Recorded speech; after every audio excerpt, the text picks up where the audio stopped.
Good evening. আমি খুব খুব সরি যে আমাদের সময় মতো যে লাইভে আসার টাইমটা সেটা আমি মিস করেছি কারণ আজকে আমি এই যে দোকান থেকে লাইভ করা এটা একটা খুব ঝামেলার ব্যাপার, মানে লোকজন মাঝে মধ্যে চলে আসে তো তখন না হয় মন দিয়ে লোককে অ্যাটেন্ড করা আর না করা যায় মানে কত তাড়াতাড়ি আসবো সেইটাও একটা বিশাল আমার কাছে ভীষণ তাড়া লেগে যায় আর কি।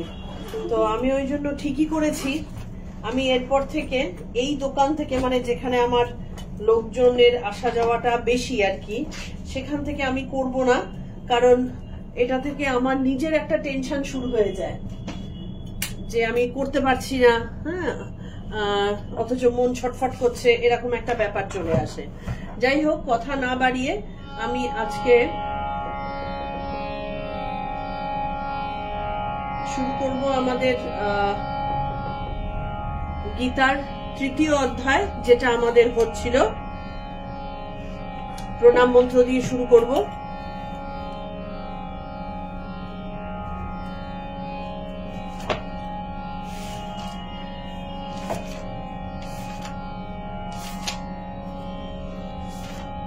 আমাদের হচ্ছিল গীতা কর্মযোগ 3য় অধ্যায়।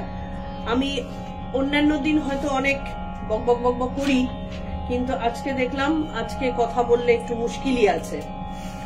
আমাদের অনেকটা আমরা এগিয়ে গেছি, আগের দিন আমাদের 23 অবধি পড়া হয়েছিল, আজকে আমরা 24 নম্বর থেকে পড়া স্টার্ট করব।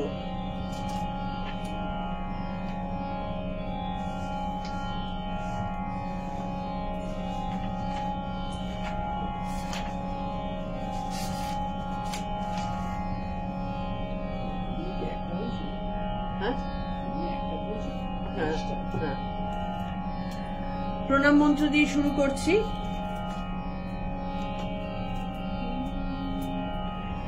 বসুদেবাসুতং দেবং কংসচাণূরমর্দনম দেবকী পরমানন্দং কৃষ্ণং বন্দে জগদ্গুরুম কৃষ্ণং বন্দে জগদ্গুরুম। ओम श्री परमात्मने नमः। श्रीमद् भगवद गीता अथ 3योऽध्यायः।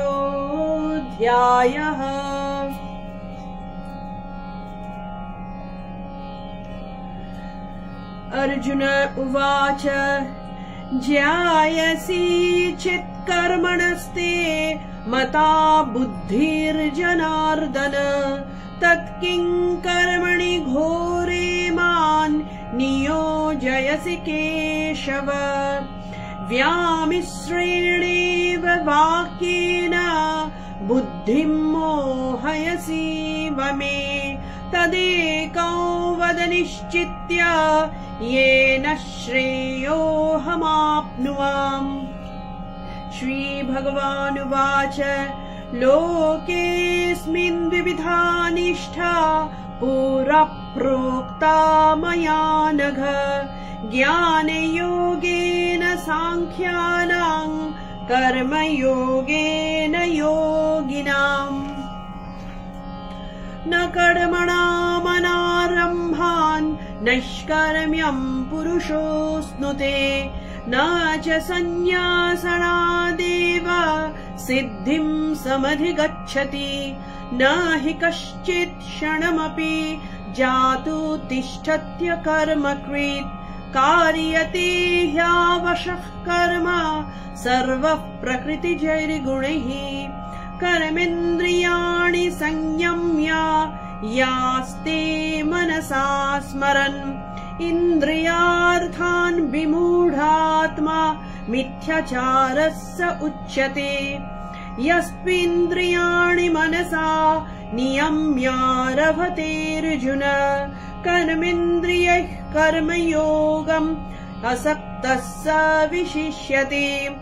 नियतं कुरु कर्म त्वं कर्म ज्यायो ह्यकर्मणः शरीर यत्रापि च ते न प्रसिद्ध्येद कर्मणः यज्ञार्थात् कर्मणोऽन्यत्र लोकोऽयं कर्म बन्धनः तदर्थं कर्म कौन्तेय मुक्तः संगः समाचर सह यज्ञः प्रजा सृष्ट्वा पुरोवाच प्रजापतिः अनेन प्रशविष्वद्धम् एषा वोस्तिष्ठकामधु देवान् भावयतानेन ते देवा भावयन्तु वः परस्परं भावयन्तः श्रेयः परमवाप्स्यथ इष्टान् भोगान् हि वो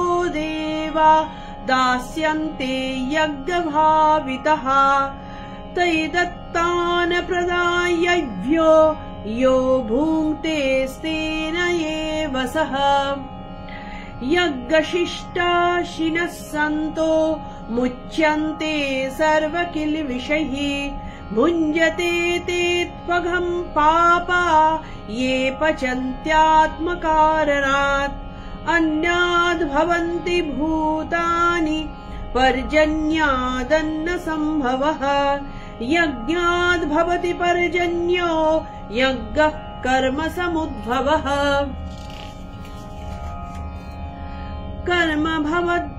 कर्म ब्रह्मो भवद्विद्धि ब्रह्माक्षर समुद्भवम् तस्मात् सवर्गतं ब्रह्म नित्यं यज्ञे प्रतिष्ठितम् एवं प्रवर्तितं यचक्रन् नानुवर्तयति हयः अघायुरिन्द्रिया रामो मोघं पार्थ स जीवति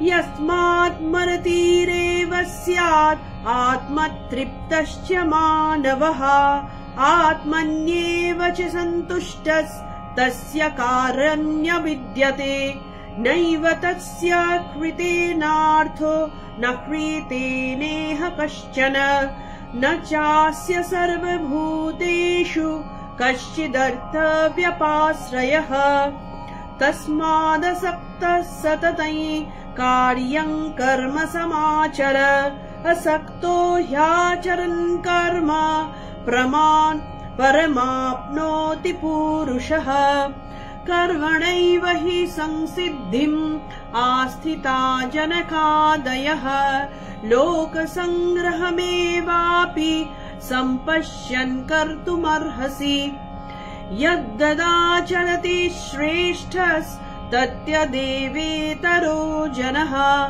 स यत्प्रमाणं कुरुते लोकस्तदनुवर्तते न मे पार्थास्ति कर्तव्यं त्रिषु लोकेषु किञ्चन नानवाप्तमवाप्तव्यं वर्त एव च कर्मणि यदि ह्याहं न वर्तेयं जातु कर्मण्यतन्द्रितः मम वर्त्मानुवर्तन्ते मनुष्याः पार्थ सर्वशः আমাদের এই 23 অবধি আমাদের হয়েছিল এই 23-এ কি বলা হয়েছিল সেটা আমরা একটু রিভিশন দিয়ে নেব তারপরে আমরা চলে যাব 24 থেকে আবার নতুন করে পড়তে 23-এ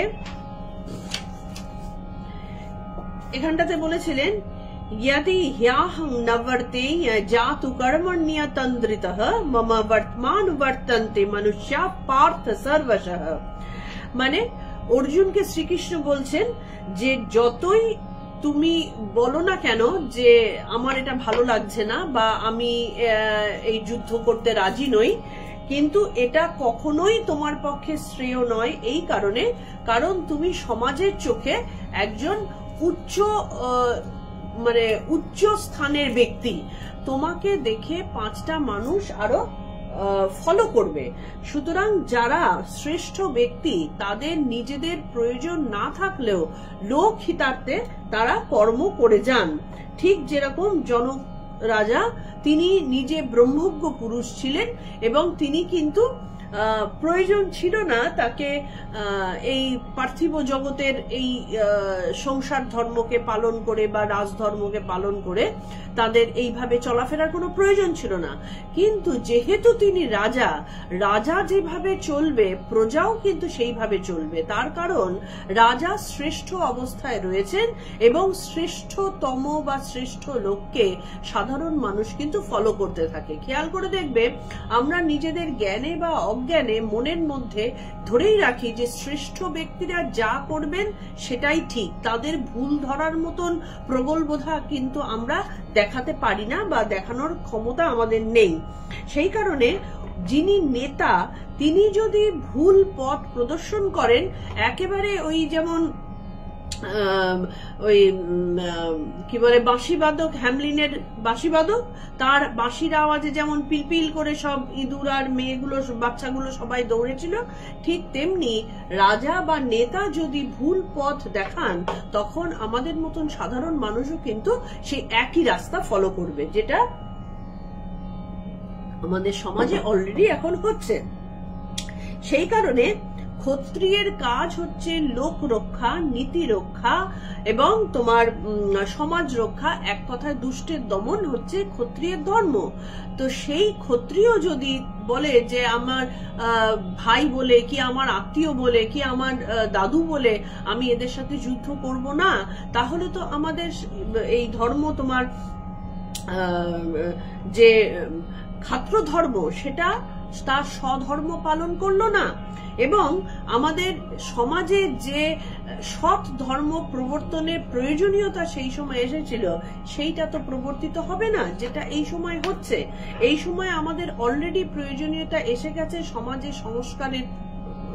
সংস্কারকের। কারণ সমাজে এত দুর্নীতি, এত ক্ষুদ্রতা, এত মানে অশুভ শক্তির প্রভাব যে বেড়ে গেছে সেটাকে এবার পরিবর্তনের প্রয়োজনীয়তা এটা এসে গেছে।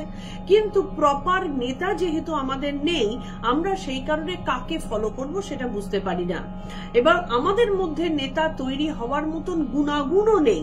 সেই কারণে যিনি নেতা তাকে সবসময় প্রয়োজন না হলেও তার ক্ষত্রিয় ধর্ম রক্ষার জন্য এবং সামাজিক কল্যাণের জন্য তাকে তার কাজ করে যেতেই হবে, না হলে সমাজ ব্যবস্থা ভেঙে পড়বে।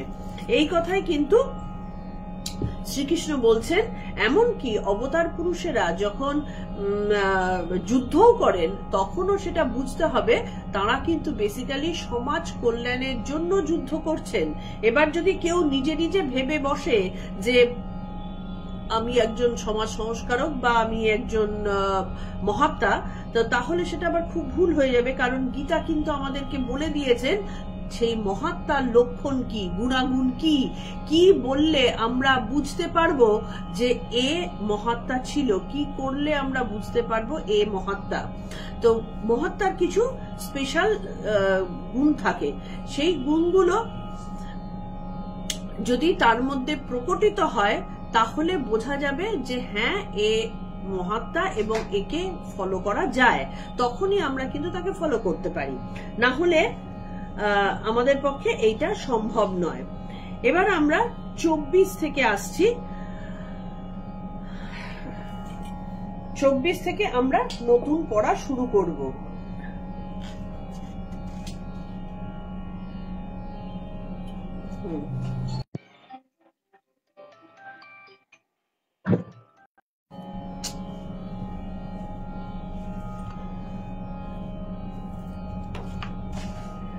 চব্বিশে রয়েছে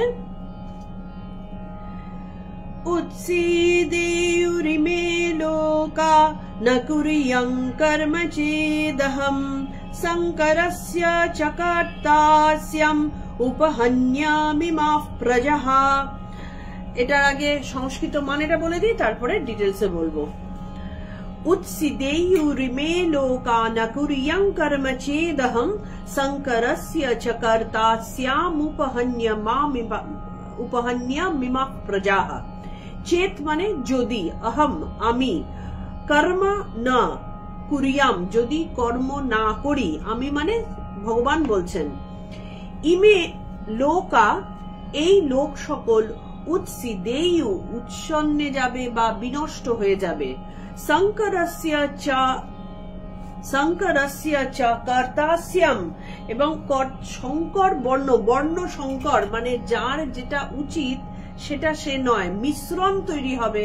এবং মিশ্রণ, এর আগে আমরা আলোচনা করেছিলাম, মিশ্রণের দ্বারা কিন্তু কখনো মানে শ্রেষ্ঠত্ব তৈরি হয় না। কারণ ওই যে যদি ইয়েকে তোমার ক্ষত্রিয়ের কাজ না করিয়ে তাকে যদি ব্রাহ্মণের কাজ করতে দেওয়া হয়, তাহলে সে যেমন দুর্বল হয়ে পড়ে, তেমনি ব্রাহ্মণকে শূদ্রের কাজ করতে দিলে সে দুর্বল হয়ে পড়বে। এখন আমাদের প্রয়োজনীয়তার খাতিরে, আমাদের সমাজের পরিবর্তনের খাতিরে আমরা সব রকম করি ঠিকই, সব রকম আমরা কাজ করি ঠিকই, কিন্তু সেটা শ্রেষ্ঠত্বে পৌঁছায় না। যার শুধুমাত্র এটা বর্ণ দিয়ে হচ্ছে না, এটা সবকিছু দিয়েই কিন্তু প্রযোজ্য। মানুষের প্রকৃতি অনুযায়ী, আমরা এর পরের গুলোতেই আসবো, প্রকৃতি অনুযায়ী কর্ম হয়, প্রয়োজনীয়তা অনুযায়ী কর্ম হয়, তারপরে তোমার এই যে কোন বর্ণের কি কাজ সেই অনুযায়ী হয়, মানে সবকিছুর মধ্যেই একটা এক্সপার্টাইজের প্রয়োজন আছে।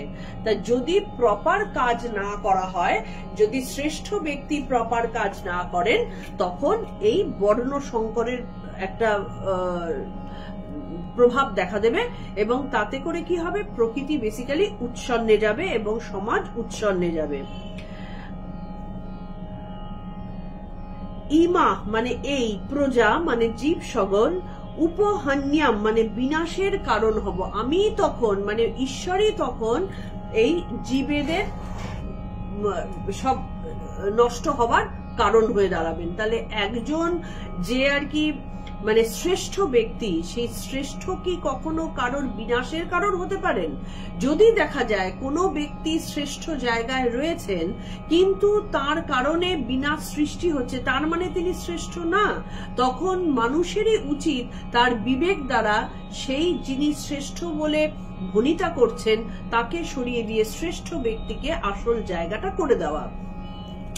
তাহলে এখানে ঈশ্বর কি বলছেন, যে যদি আমি কর্ম না করি, ঈশ্বরই তো কর্ম করছেন। মানে আমরা সাধারণ মানুষ ভেবে ভেবে মরছি যে আমিই করছি। আমাদের এর পরবর্তীতে আসবে যে আমি কথাটা, এই যে অহং ভাবটা, এই ভাবটার কারণেই কিন্তু আমাদের যত দুর্গতির সূত্রপাত। বেসিক্যালি আমরা কোনো কিছু যে করি না, এইটা মেনে নেওয়াটা আমাদের পক্ষে খুব কঠিন। আমরা মনে করি যে সমস্ত কিছু চাইলেই আমরা করে ফেলতে পারি। তাহলে চাইলেই যদি আমরা সবকিছু করতে পারি, তাহলে আমার দ্বারা তো বিশ্বজয় হয়ে যেত, পারিনি তো। কিন্তু তার মানেটা কি, আমরা চাহিদা যতই থাক না কেন, সেটাই তোমার পক্ষে করা সম্ভব যেটা তোমাকে দিয়ে ঈশ্বর করাতে চান বা করাবেন বলে তুমি তোমাকে চুজ করা হয়েছে। এবার বলা যেতেই পারে যে তাহলে আমি হাত পা ছেড়ে কি বসে থাকবো যে আমাকে দিয়ে ঈশ্বর কি কাজটা করাবেন? না, তোমার প্রকৃতি তোমাকে দিয়ে ঠিক তোমার মতো কাজটা করিয়ে নেবেন। তুমি চাইলেও হবে, তুমি না চাইলেও হবে। আর তার সাথে কি হবে, সংস্কারটা তো আমরা জন্মান্তর ধরে নিয়ে আসছি, সুতরাং সেই অনুযায়ী আমরা কাজ কিন্তু করতেই থাকবো। এবার সেটা মানসিক কাজও হতে পারে, শারীরিক কাজও হতে পারে, সব রকমের কাজই হতে পারে। এখানে বলছেন যে সমাজে প্রত্যেকের একটা কর্তব্য আছে। আমরা তো এটা বহুবার বহু জায়গায় বহু রকম ভাবে বলেছি। মায়ের একটা কর্তব্য, পিসির একটা কর্তব্য, বোনের একটা কর্তব্য, বউয়ের একটা কর্তব্য। একই মহিলা যখন মা হচ্ছে তখন একরকম, মেয়ে হচ্ছে যখন আরেক রকম, বউ হচ্ছে যখন আরেক রকম। তাহলে প্রত্যেকটা ক্ষেত্র বিশেষে, প্রত্যেকটা সময়ে সময়ে বেসিক্যালি একই মহিলার কর্তব্য কিন্তু চেঞ্জ হচ্ছে। এবার যদি ব্রড অ্যাসপেক্টে ধরা হয়, আমার মা হিসাবে, বোন হিসাবে, বউ হিসাবে, মেয়ে হিসাবে আমি একজন মহিলা। এবার মহিলা হিসাবে সমাজের একটা কর্তব্য আছে। এবার মহিলা হিসেব ধরার পরে আমি মানুষ, তাহলে মানুষ হিসাবে একটা কর্তব্য আছে। কিরকম মানুষ? আমি ব্রাহ্মণ, ক্ষত্রিয়, বৈশ্য, আমি সেই রকম একটা মানুষ। তাহলে এই অ্যাসপেক্ট গুলোকে খুব বোঝা দরকার যে আমার পরিচয়টা কোন কোন জায়গায় ছড়িয়ে রয়েছে, সেই অনুযায়ী কিন্তু আমার কর্তব্যগুলো ধারণ করা হয়। আরেকটা কি, যার যা যোগ্যতা, মানে আমি ব্রাহ্মণ বলে আমার যোগ্যতা বেসিক্যালি জিনগতভাবে বুদ্ধিগতভাবে আমার ভেতরে যোগ্যতাটা হচ্ছে লেখাপড়া সংক্রান্ত দিকে যাওয়ার। এবার আমি এসে গেছি সেই ব্যবসায়, তাহলে আমি কি সেই ব্যবসা 100% ভালো করতে পারবো? কখনো পারবো, কেন পারবো না? কিন্তু ব্রাহ্মণ হলে যতটা ভালো করতে পারতাম এই ব্যবসায়ী হয়ে ততটা ভালো করতে পারবো না। আমার ক্যাপাবিলিটি তার থেকে অনেক বেশি, আমি পারলাম না সেটা করতে। আবার যে ক্ষত্রিয়, তাকে যদি গান বাজনা করার কাজে বসিয়ে দেওয়া হয়, তার পক্ষে কি সম্ভব? সম্ভব না। আবার তার সাথে কিছু কিছু অন্য জিনিসও যুক্ত হয়, যেমন রুচি। সেই রুচিরও একটা ব্যাপার আছে। ব্রাহ্মণের লেখাপড়া করতে ভালো লাগছে না, তার খেলাধুলো করতে ভালো লাগছে, সেটার সাথেও যুক্ত থাকবে সে সেই বুদ্ধি অ্যাপ্লাই করবে, কারণ ব্রাহ্মণ বুদ্ধি অ্যাপ্লাই করবে, এটাই হচ্ছে তার বেসিক নেচার। কিন্তু সে যদি ধরতক্তা মারপেরেক করে একেবারে বোত্তা মেরে একরকম ভাবে খেলে যায়, সে কিন্তু খেলাতেও উন্নতি করতে পারবে না, তার রুচি থাকলেও। আবার সে যদি রুচিশীল হয় খেলাতে এবং সে তার জিন অনুযায়ী, তার ব্রাহ্মণত্ব অনুযায়ী সে সেই রকম ভাবে বুদ্ধি অ্যাপ্লাই করে, সেরকম ভাবে পড়াশোনা, মানে আমি শুধু বইয়ের পড়াশোনা কিন্তু বলছি না, পড়াশোনার অনেক রকম ফের আছে। তো সেইভাবে সে যদি তার জ্ঞানকে অ্যাপ্লাই করে, তাহলে সে কিন্তু একটা শ্রেষ্ঠ জায়গায় পৌঁছতে পারবে। সেটা যদি না হয়, সেই কারণে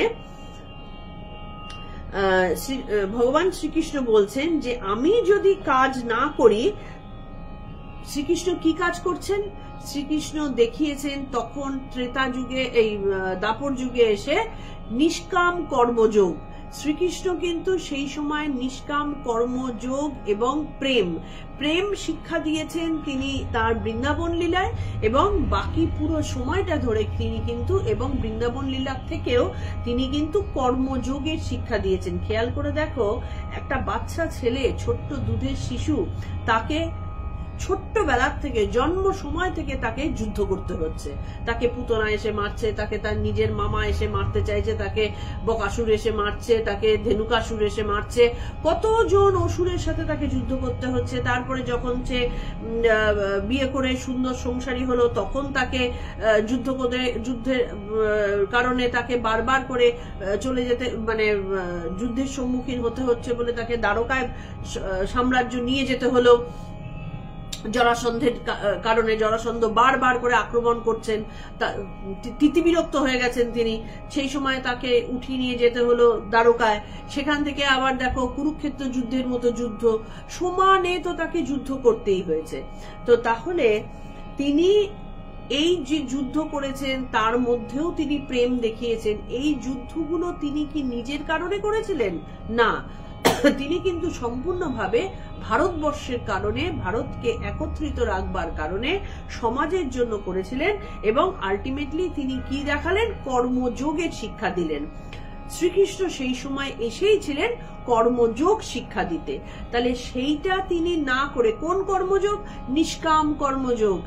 শ্রীকৃষ্ণ যদি নিজেকে তার সাথে জড়িয়ে ফেলতেন, কুরুক্ষেত্র যুদ্ধে যদি শ্রীকৃষ্ণের নিজের কোনো স্পেশাল গেইন হতো, তাহলে কিন্তু তিনি অবতার বলে কখনো গণ্য হতেন না। তিনি কিন্তু নিজে কোনো গেইন করেননি। দিল্লির সিংহাসন, মানে দিল্লি বলতে আমি তখনকার ইন্দ্রপ্রস্থের সিংহাসন, তখন ভারতবর্ষের মানে টপমোস্ট জায়গা, মানে শ্রেষ্ঠ রাজার স্থান ওখানটাতে।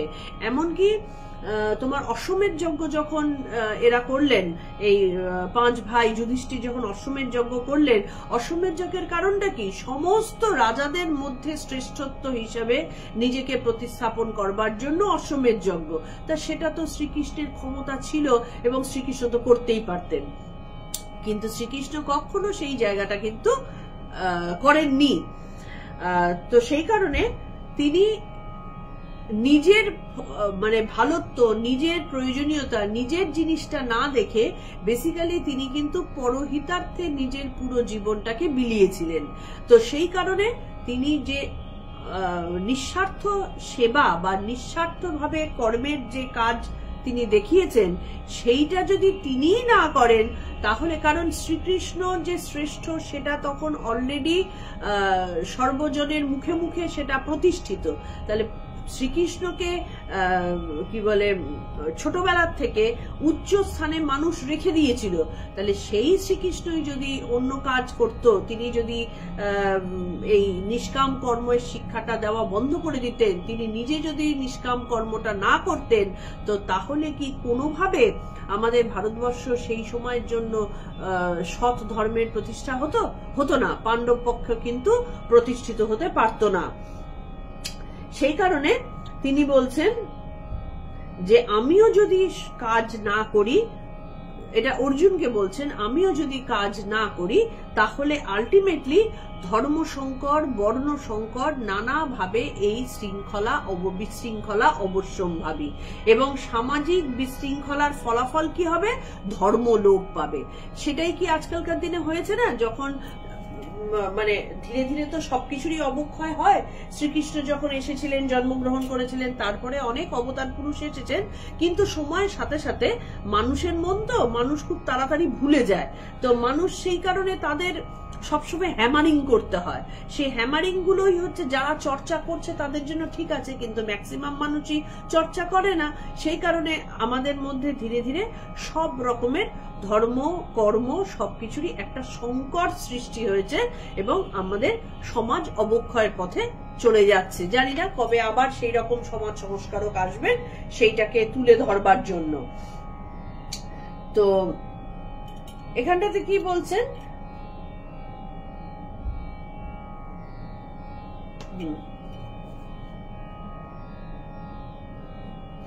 এবার আমরা যদি এইটাকেই যৌগিক ব্যাখ্যার দিকে নিয়ে যাই, যৌগিক ব্যাখ্যাতে বলছেন যে কর্ম মানে ক্রিয়া, যৌগিক ক্রিয়া, সেইটা করতে করতে যদি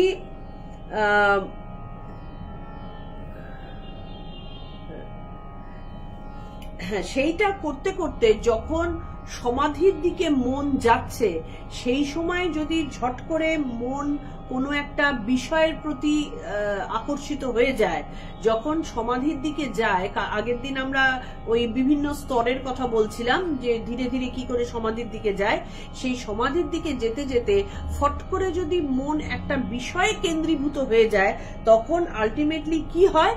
এই যে এত দিনকার যে মনের জাগরণ, সেই পুরো জিনিসটা কিন্তু একেবারে ধূলিসাৎ হয়ে যায়, এবং ধূলিসাৎ হয়ে মানুষ আবার তন্দ্রাতে চলে যায়। মানে তন্দ্রাতে চলে যাওয়ার কথাটার অর্থ কি? মানুষ আবার অধোগতি প্রাপ্ত হলো।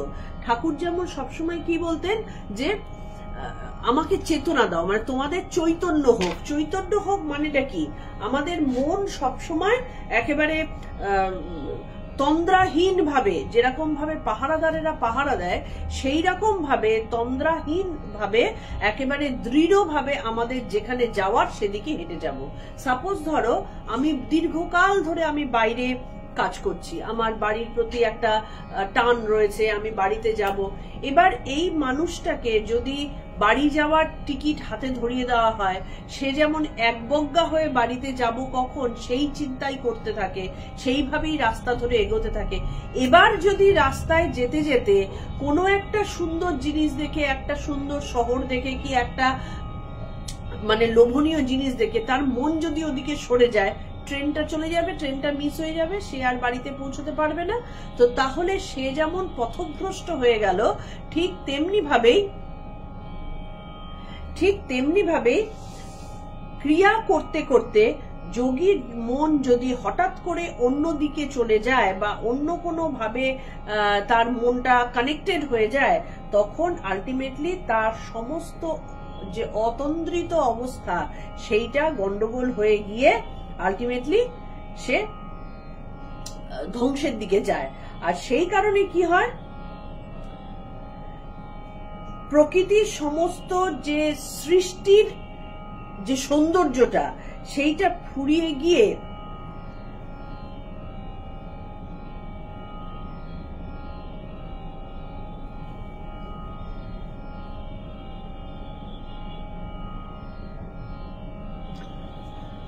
একটা আমি ভুল বলছিলাম। হ্যাঁ, তারা যখন যদি বাই চান্স এরকম ছেড়ে দেয়, তার ক্রিয়াটাকে যদি ছেড়ে দেয়, তখন যেটা হয় একদিকে সে ঊর্ধ্ব দিকে যাচ্ছিল, সুতরাং মনটা তো সহজে ঝট করে একেবারে নিচুতে যাবে না, আবার এদিকে নিচু দিক টানছেও। তাহলে এই দুইয়ের মিশ্রণে একটা অদ্ভুত মানে গন্ডগোলের অবস্থার মধ্যে পথিক কিন্তু আটকে যায়, যে আমার ওদিকে মন টানছে, আমি জানি আমাকে ওদিকে যেতে হবে, অথচ আমি এদিকে লোভের মধ্যে পড়ে গেছি। এই লোভের মধ্যে পড়ে গিয়ে আলটিমেটলি নিজের মনটা বেসিক্যালি গুলিয়ে ঘন্ট হয়ে যায় একদম। তো সেইটা হওয়ার কারণে কি হয়, এক ধরনের পরস্পর বিরোধী একটা মানসিকতার সৃষ্টি হয়। পরস্পর আমার মন জানে যে আমাকে ওদিকে যেতে হবে, কিন্তু আমি এখান থেকে যেতে পারছি না, এই লোভটাকেও ছাড়তে পারছি না। এই দুটো টানাপোড়েনে যোগীর একেবারে মানে জঘন্য একটা অবস্থায় পরিণত হয়।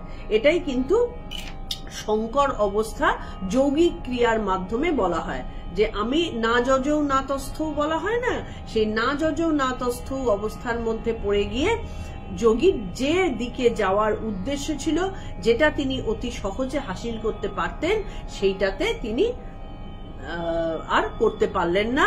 অথচ তার মনটা কিন্তু ওদিকে রয়েছে, তিনি কিন্তু জানেন যে আমাকে ওখানে যেতে হবে, আমার এটা উদ্দেশ্য ছিল, আমি এই কারণে বেরিয়েছিলাম, কিন্তু তিনি আর পারলেন না।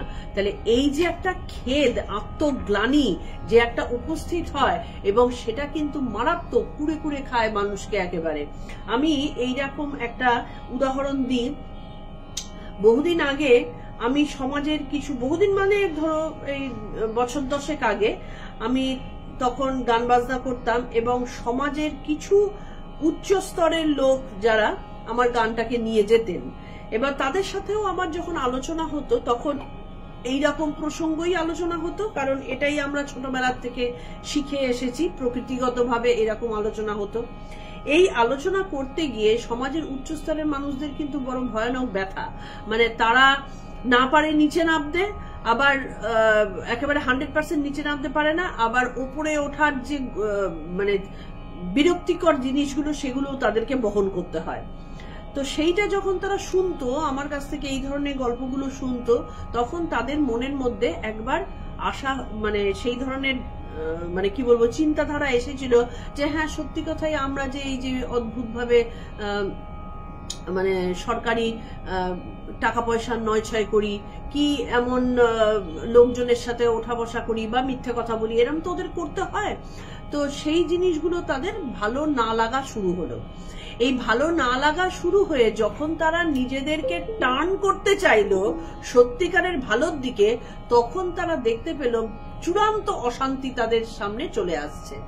আমাকে তাদের মধ্যে একজন, যিনি সত্যিকারের খুব ভালো মানুষ ছিলেন, আমার সাথে তার এখনো যোগাযোগ আছে, কিন্তু এই কারণেই আমি কিছুটা কমিয়ে দিয়েছি, যে তিনি বলছেন যে দেখো গোপা, আমি জানি কোন পথটা ঠিক, আমি জানি যেটা তুমি বলছো সেটাই ঠিক পথে চলছো, আমি আগেও মানে বুঝেছিলাম যে এই রাস্তাটাতেই চলাটা অন্যায়, এটাতে চলাটাই উচিত, তুমি যেটা বলছো সেই পথে চলাটা উচিত, কিন্তু আমি চলতে গিয়ে দেখছি যে এত সাংঘাতিক টানাপোড়েনের মধ্যে আমাকে পড়তে হচ্ছে যে তাতে আমি আমার নিজস্বতাকে আর ধরে রাখতে পারছি না। আলটিমেটলি আমাকে তোমার সঙ্গ থেকে, তোমার যে কথাবার্তাগুলো, সেইগুলোকে ত্যাগ করে আমি যে পাঁকের মধ্যে ছিলাম সেই পাঁকটাতেই আমাকে ফিরতে হবে। এবং আলটিমেটলি তিনি সেটাতেই গেলেন, ফেরত গেলেন, কিন্তু তিনি বুঝে সুঝে গেলেন। এবং ভবিষ্যতে একসময় যখন আমার সাথে আবার যোগাযোগ হলো, তিনি এটা বলেছিলেন যে আমাকে এটা চিরকাল কুড়ে কুড়ে খেয়েছে যতদিন, যে আমি কিভাবে সত্যি উচিত অনুচিত এটা জেনেও আমি বাধ্য হয়েছিলাম এই পাঁকের মধ্যে ফেরত আসতে। আজকে আমার যখন রিটায়ারমেন্ট হয়ে গেছে, আজকে আমি যখন সেখান থেকে বেরিয়ে এসেছি, আজকে আমি আবার সঠিক পথে যাত্রা শুরু করতে পারবো। তো এটাও সেই রকম, যে যখন যোগী উচ্চ দিকে যাচ্ছে, একটা নিম্ন জায়গার থেকে উচ্চ স্তরে সে যখন যাচ্ছে, সেখানে মাঝপথে যদি হঠাৎ করে প্রলোভন দেবার মতন কোনো জিনিসের মধ্যে তিনি উপস্থিত হন, তখন না পারেন ওদিকে যেতে, না পারেন নিচে নামতে, এই মাঝখানে আটকে গিয়ে তাদের অবস্থা কিন্তু খুব শোচনীয় হয়। তাহলে সেই কথাটাই কিন্তু সংকর অবস্থার কথা বলা হচ্ছে। এই সংকর অবস্থায় থাকলে বেসিক্যালি মানুষের কষ্টের সীমা থাকে না।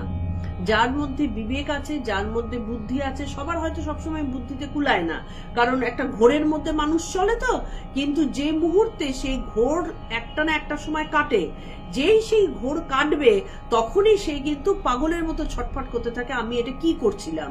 যেখানে আমার আজ থেকে কতদিন আগে আমার বাবা মায়ের কাছে পৌঁছে যাওয়ার কথা, বাড়ি পৌঁছে যাওয়ার কথা, আমার টিকিট কাটা আছে, সেইটা নষ্ট হয়ে গেল। নষ্ট হয়ে গিয়ে আমি ওই দয়ের মধ্যে পড়ে ঘুরপাক ঘানি টানছি আর কি। তাহলে সেই অবস্থা থেকে যাতে না পড়তে হয়, সেই কারণে কর্ম প্রপারলি করে যেতে হয়। তোমার যা অ্যাকচুয়াল কর্ম, তোমার কর্ম এই মুহূর্তে বাড়ি যাওয়ার দিকে এগোনো, কারণ তোমার হাতে বাড়ি যাওয়ার টিকিটটা আছে। তুমি আর অন্য কোনো দিকে দৃষ্টি দিয়ে তুমি সেই কর্ম থেকে চ্যুত হইও না।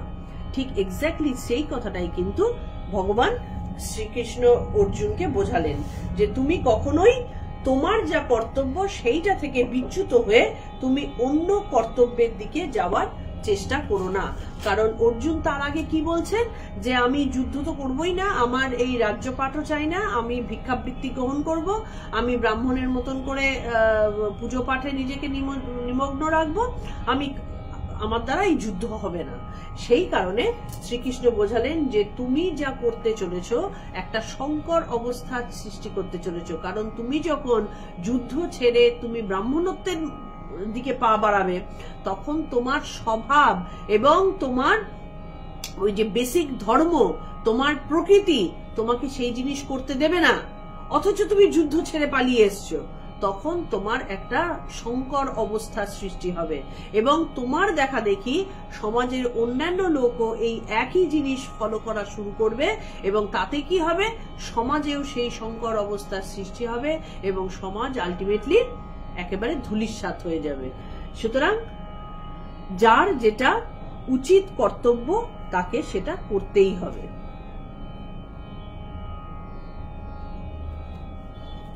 এবার আমরা যাব 24-25-এ।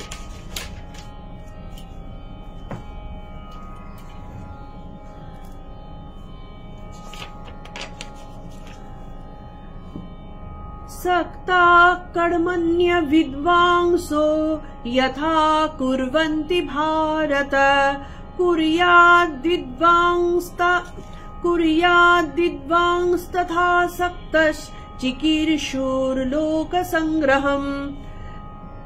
এটার সংস্কৃত থেকে বাংলাটা আগে বলি। सक्ता कर्मणो विद्वांसो यथा कुर्वन्ति भारत कुर्याद विद्वांस तथा सक्त चिकीर्षुर लोक संग्रहम। মানে কি, হে ভারত, এখানে ভারত কথাটার কিন্তু একটা মানে আছে। ভারত বলে এই যে শ্রীকৃষ্ণ অর্জুনকে এক একটা সময় এক একটা নামে ডাকছেন, বা শ্রীকৃষ্ণকে যে এক একটা সময় এক এক নামে আমরা অভিহিত করছি, তার প্রত্যেকটার কিন্তু মানে আছে। এখানে শ্রীকৃষ্ণকে ভারত বলে, অর্জুনকে ভারত বলে শ্রীকৃষ্ণ ডাকলেন। এবার ভারত কথাটার মানে কি, ভা মানে জ্ঞান, আর রত, ভা রত, জ্ঞানে রত থাকা। এই কারণে অর্জুনকে জ্ঞানে রত থাকার মতন ক্ষমতা তার রয়েছে, এবং জ্ঞানে রত থাকাটা হচ্ছে প্রত্যেকটা মানব ধর্মে, মানব জীবনের কাজ। ব্রাহ্মণ হোক, ক্ষত্রিয় হোক, বৈশ্য হোক, শূদ্র হোক, উচ্চ হোক, নিচ হোক, মানব হিসাবে যখন জন্মগ্রহণ হয়েছে তখন জ্ঞানে রত থাকা মানে জেনে স্বধর্ম পালন করা, এটা কিন্তু মানব জীবনের কাজ। সেটার রাস্তাটা কে দেখাবেন? আমাদের নেতা সেই রাস্তাটা দেখাবেন। সেখানে নেতাকে অর্জুন, সেই কারণে অর্জুনকে ভারত বলে অভিহিত করা হয়েছে। ভারত অবিদ্বাংস মানে অজ্ঞানীরা, কর্মণি কর্মে, সক্তা মানে আসক্ত হয়ে, যথা যেরূপ, কুর্বন্তি মানে কর্ম করে, বিদ্বান মানে জ্ঞানী, আসক্ত অনাসক্ত হয়ে, লোক সংগ্রহম মানে লোক কল্যাণে, চিকিৎসু করবার ইচ্ছায়, তথা সেই রূপ কুরিয়াত কর্ম করবেন। তার মানেটা কি বললেন, যে হে ভারত, হে অর্জুন, জ্ঞানী ব্যক্তিরা অজ্ঞানী ব্যক্তিরা যা কর্ম করেন, জ্ঞানী ব্যক্তিরাও কিন্তু সেই একই রকম কর্ম করেন, কিন্তু দুজনের মধ্যে পার্থক্যটা কি? অজ্ঞানীরা নিজের স্বার্থে করেন, জ্ঞানীরা করেন লোক কল্যাণের জন্য। যেমন একটা জ্ঞানী মানুষ, দেখো অজ্ঞানী মানুষ খাওয়া দাওয়া করছে, অজ্ঞানী মানুষও তোমার কি বলে দান খয়রাত করছে, সমস্ত কিছু করে, কিন্তু তাতে তাদের উদ্দেশ্য একটা কি থাকে? আমি আমার শরীরটাকে রক্ষা করি, কারণ আমার শরীরটাকে আমি ভালোবাসি, তাই আমি দান খয়রাত করি। সে কি কারণে? কারণ আমার পুণ্য হবে তাই। অ্যাকচুয়ালি মানুষের একটা কিন্তু মানুষের একটা মানে ছোটবেলা থেকে আমরা জেনে এসেছি কিছু জিনিস যেটা সমাজ, আমার সমাজ সেই জিনিসটাকে প্রশ্রয় দেয় না, সেইটা করার অর্থ পাপ। আর কিছু জিনিস যেটা করলে সমাজ বলবে এরা ভালো, এটা ভালো, সেটা পুণ্য। আমরা এইভাবেই কিন্তু ডিফারেন্সিয়েট করে নিয়েছি, সেই অনুযায়ী আমরা কাজকর্ম করি। তাহলে বলা হয়েছে যে দান করলে পুণ্য হয়, কিন্তু সেই কারণে আমি দান করছি। কিন্তু এইটা সাধারণ মানুষ যারা অজ্ঞানী তারা এই কাজটা করেন, কারণ আমি পুণ্য আহরণ করতে চাই। কেউ কিন্তু আমরা খারাপ হতে চাই না, আমাদের প্রকৃতির দ্বারা খারাপ হয়ে যায় ঠিকই, কিন্তু বেসিক্যালি প্রকৃতির দ্বারা দাস আমরা হতে চাই না, আমরা খারাপ হতে চাই না। সেই জন্য যে চরম মিথ্যাবাদী সেও কিন্তু বলে আমি সত্যি কথা বলছি, না হলে তো মনের জোর করে মিথ্যাবাদী যে সে বলতেই পারতো যে হ্যাঁ আমি মিথ্যে বলেছি, সে বলে না।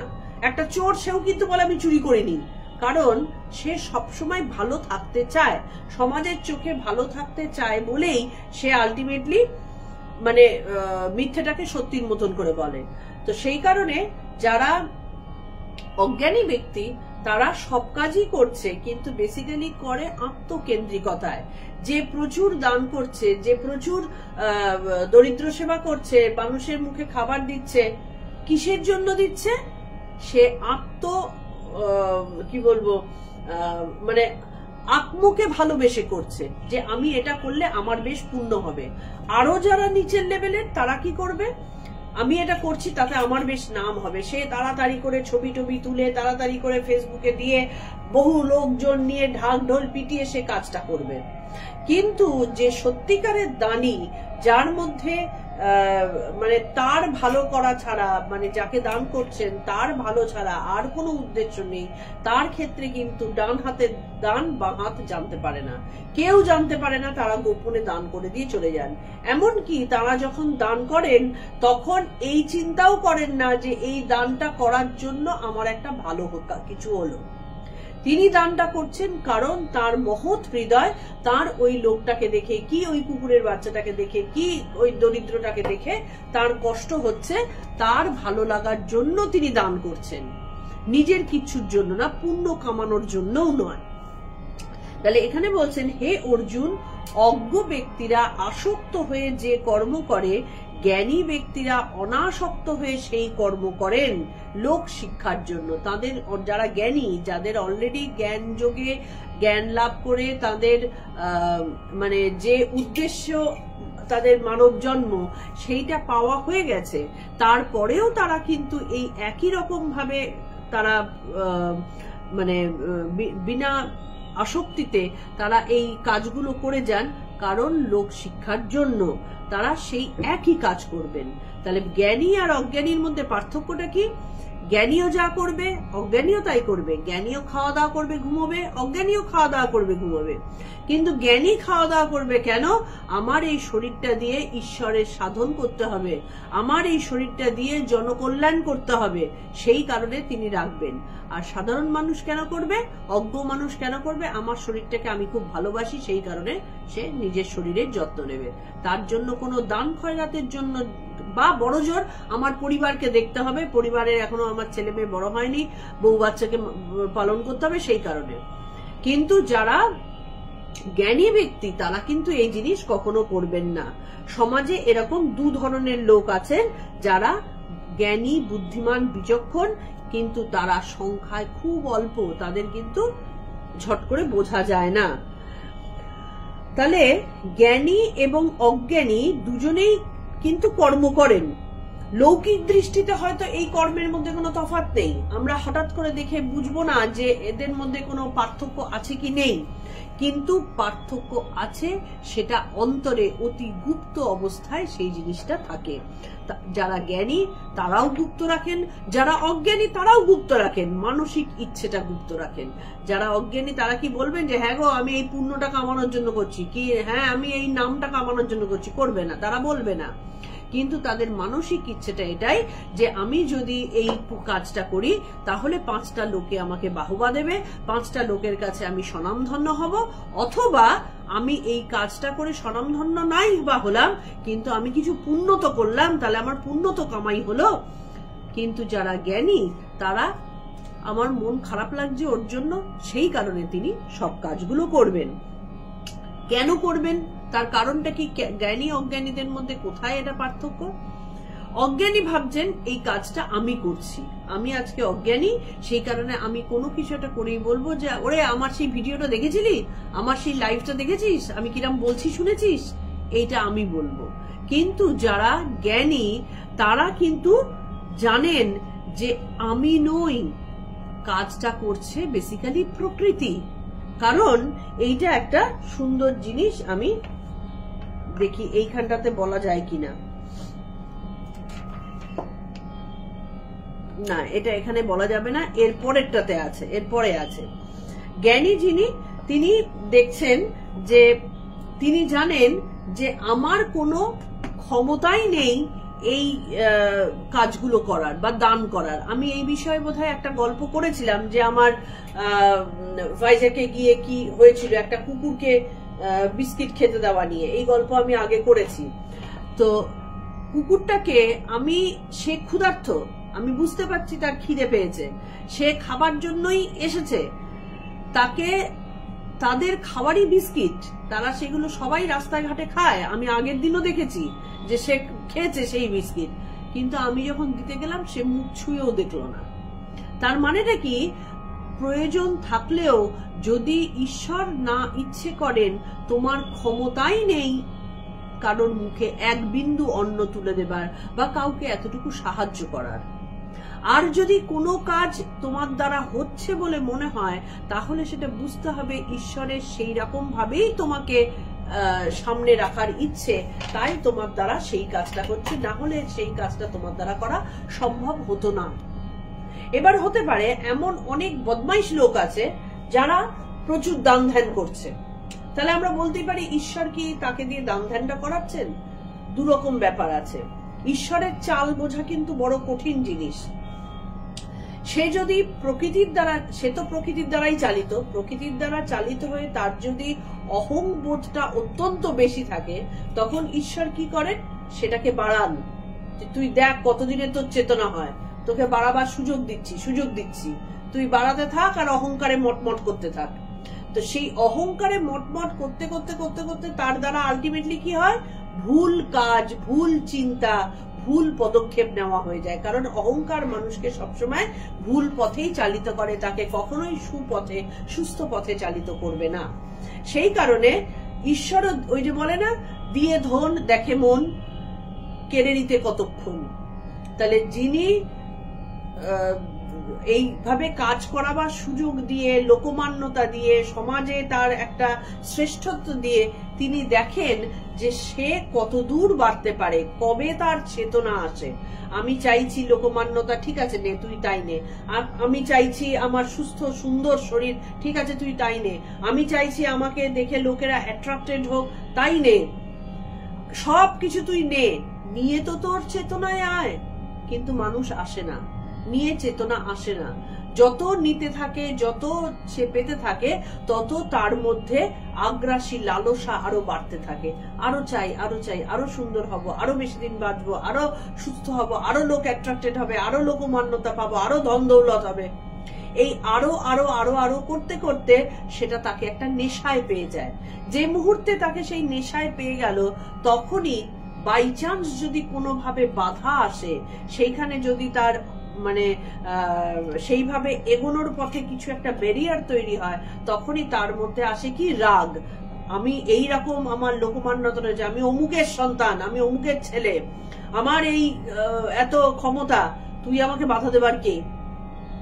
সুতরাং এলো রাগ। এই রাগের থেকে কি হলো, সে এমন একটা কাজ করবে যেটা মনুষ্য ধর্মের পক্ষে যায় না, বিপক্ষে যায়। হয় সে বাজে কথা বলবে, না হলে সে বাজে চিন্তার দ্বারা তার কিছু একটা ক্ষতি করবে, না হলে সে তাকে মারধর করবে, বা ক্ষমতা যদি আরো বেশি থাকে আরো বড় ক্ষতি করবে, যেগুলো আমাদের দেশের গুন্ডা বা যারা মানে পলিটিক্যাল গুন্ডা যারা, তারা এই সমস্ত কাণ্ডগুলোই করে। আমাকে মানলো না, আমার কথা শুনলো না, আমাকে ধরিয়ে দিল। এই আমি আমি আমি করতে করতে এই আমিত্বটা আলটিমেটলি তাকে ভুল পথে, অন্যায় পথে চালিত করে। ঈশ্বরের যা দেবার তা কিন্তু দিতে থাকেন। এবার তাহলে বলতে পারো যে ঈশ্বর তো কিছু করেন না, ঈশ্বর নিষ্ক্রিয়। হ্যাঁ, ঈশ্বর নিষ্ক্রিয়, কিন্তু ঈশ্বরেরই আরেকটা ভাগ হচ্ছে প্রকৃতি। এই প্রকৃতি তাকে করায়। এবার প্রকৃতি কিভাবে তাকে করায়, এইটা আমরা আসব এই 26 নয় 27 নম্বরে আমাদের আসবে। আজকে আমরা 25 অব্দি বলেই শেষ করব, 26 আর 27 আমরা আগামীকাল আসব, এবং আগামীকাল আমরা দেখাবো একদম পরিষ্কার ভাবে যে কিভাবে মানুষের দ্বারা অন্যায় হয়। কেন আমি মনে মনে চাইছি যে আজকের থেকে ভোরবেলা উঠে আমি প্রচুর ধ্যান জপ করব। আজকে উঠলাম, কালকে উঠলাম, পরশুদিন আর ইচ্ছে করছে না, তারপরের দিন মানে ঠিক আছে আজকে এখনো আমার বয়স হয়নি, আর কিছুদিন বাদে করলেও হবে। কি তোমার ধরো মনে হচ্ছে যে মনে মনে ভাবছি রোজ আমি আজকের থেকে এই গীতা ক্লাসটাতে অ্যাটেন্ড করব, রোজ অ্যাটেন্ড করব, কিন্তু একদিন দুদিন করার পরে, বা আজকে না, ঠিক আছে কালকের থেকে, আজকের দিনটা বাইরের কাজকর্মগুলো সেরে ফেলি কালকের থেকে। আবার কালকে যখন আসলো, কালকের দিনটা তো লাস্ট দিন, কারণ একটা নেমন্তন্ন আছে সেটা, বা অনেকদিন বাদে আমার স্বামী ছেলে সব বাড়িতে এসেছে, সুতরাং আমাদের আজকের দিনটা ছেড়ে দাও আর কি। তো এইভাবে করতে করতে আলটিমেটলি আমাদের কিন্তু দিন চলে যায়। এটা কেন হয়? বা একটা অন্যায় কাজ, আমি রাখতে চাই না, আমি অন্যায় কথা বলতে চাই না, কিন্তু কিভাবে আমি কেন সময় মতো রাগটাকে কন্ট্রোল করতে পারছি না? কেন আমার মুখ দিয়ে আমি চিন্তা করে গেলাম যে ও যতই খারাপ কথা বলুক না কেন আমি রাখবো না, আমি অন্যায় কাজও করব না, কিন্তু সময় মতো আমি কন্ট্রোল করতে পারলাম না, কেন আমার মুখ দিয়ে খারাপ কথা বেরিয়ে গেল? এই যে ঘটনাটা, এইটা কিন্তু দুর্যোধনেরও হয়েছিল, এটা কিন্তু সবার হয়। তাদের সবার কি হয় যে আমি চাইছি না একটা খারাপ কাজ করতে, কিন্তু আমার কেন জানি না ওই পথেই যেতে মন টানছে। আমি জানি যে অন্যায় চিন্তা করাটা ভুল, আমি জানি যে রেপ করাটা অন্যায়, তা সত্ত্বেও যখন সেই সময়টা আসছে আমার সেই কন্ট্রোলটা থাকছে না। কেন থাকছে না? এই সবের উত্তর আসবে 27 নম্বরে। তার কারণটা হচ্ছে, এটার একটা ছোট্ট শুরুবাত হচ্ছে এই 25 নম্বর শ্লোকটা, যেখানটাতে বলছেন জ্ঞানী লোক জানেন যে আমি কোনো কাজ করি না, কাজ করে আমার প্রকৃতি, আমার মনকে, প্রকৃতি করান আমার মনকে দিয়ে, আমার ইন্দ্রিয়কে দিয়ে। কিভাবে হয় সেই মন এবং ইন্দ্রিয়ের ওপরে কিভাবে প্রকৃতি কাজ করেন, সেইটাই আমরা 27 নম্বরে পড়বো কালকে। তার আগে কি এই শ্লোকটাতে বলে দিই যে খেয়াল করে দেখবে যে এই যে মঠ মিশনের সাধুরা সারাদিন ধরে কেউ উকিলের সাথে কথাবার্তা বলছেন, কেউ ঠাকুরের ফুল সাজাচ্ছেন, কেউ বা আবার টাকা পয়সা নিয়ে ডিলিং করছেন।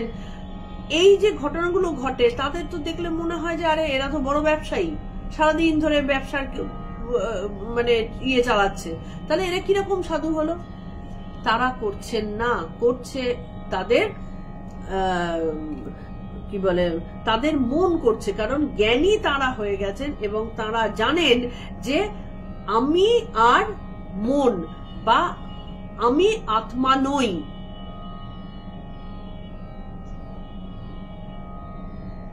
না, আমি কর্তা নই, আমি কর্তা নই, আমাকে দিয়ে যা করানো হচ্ছে সেটা পুরোপুরি ঈশ্বরের ইচ্ছায় হচ্ছে এবং তাকে তুষ্ট রাখার জন্য আমি এই কাজটা করছি। এই জ্ঞানটা যদি চলে আসে তাহলে তার দ্বারা আর কখনো খারাপ কাজ সম্ভব না। কারণ যে এখন বলতেই পারো যে কেউ একজন খুন করে এসে সে বলছে যে আমি এই কাজটা তো করিনি, আমাকে দিয়ে ঈশ্বর করিয়েছেন, সে এটা বলতে পারে না। কেন বলতে পারে না? তার কারণ হচ্ছে যার মধ্যে জ্ঞান আসবে এইটা যে আমি করিনি, ঈশ্বর আমাকে দিয়ে করিয়েছেন, সে জ্ঞানী হয়ে যাবে। এবং জ্ঞানী মানুষের পক্ষে ওই খুন করা, রেপ করা, অসভ্যতা করা ওটা সম্ভব নয় করা। কারণ জ্ঞানী মানুষ তো শান্ত হয়ে গেলেন, তার তো মন আর উথাল পাথাল হয় না, তিনি তো একদম স্থিতধীর এবং তিনি সর্বভূতে ভালোবাসা বিলাতে পারেন। তিনি মহৎ হৃদয়ের অধিকারী হয়ে যান। সবার মধ্যে তিনি ঈশ্বর দর্শন করছেন। তার দ্বারা তো খারাপ চিন্তা, খারাপ কথা, খারাপ আচরণ করা সম্ভবই না। সুতরাং যে বলে তার আচার আচরণ দেখলেই বোঝা যায় যে সে কতটা সত্যি বলছে, কতটা মিথ্যে বলছে। আচার আচরণের মধ্যে ফুটে উঠবে যে আমি কর্তা নই, আমাকে দিয়ে জাস্ট করানো হচ্ছে, আমি দাসের মতো, ঈশ্বরের দাস। কার দাস? কোনো সাধারণ লোকজনের দাস নই, আমি ঈশ্বরের দাস। তিনি আমাকে দিয়ে এই কাজ করাচ্ছেন, তার ভালো লাগার জন্য আমি এই কাজ করছি। অথবা যদি ঈশ্বর নাও মনে করতে হয় আমার ঈশ্বর দরকার নেই, আমি মানুষের ভালোর জন্য এইটা করছি, এটা করলে ওর ভালো হবে, আমার কিছু না। এইটা যখন ভেতর থেকে আসবে, শুধু ওপরে ওপরে মুখে বলা নয়, অন্তর থেকে যখন আসবে, তখন সে অন্যায় কাজ করতেই পারবে না। কারণ সে জানবে যে আমি যদি একটা অন্যায় কাজ করি তাহলে আমার অধস্তন যে আছে বা আমার সমসাময়িক যে আছে আমাকে দেখে সেও অন্যায় কাজটা করবে এবং তাতে সামাজিক ক্ষতি হবে, কোনো ভালো কিছু হবে না। এক মিনিট, হ্যাঁ, জাস্ট বসুন আপনি, জাস্ট এক মিনিট। তাহলে তিনি যখন সেইটা জানার কারণে তার পক্ষে খারাপ কাজ করাটা আর সম্ভবই হবে না, তো তখন তিনি নিষ্কাম কর্মের দিকে তিনি প্রবৃত্ত হবেন।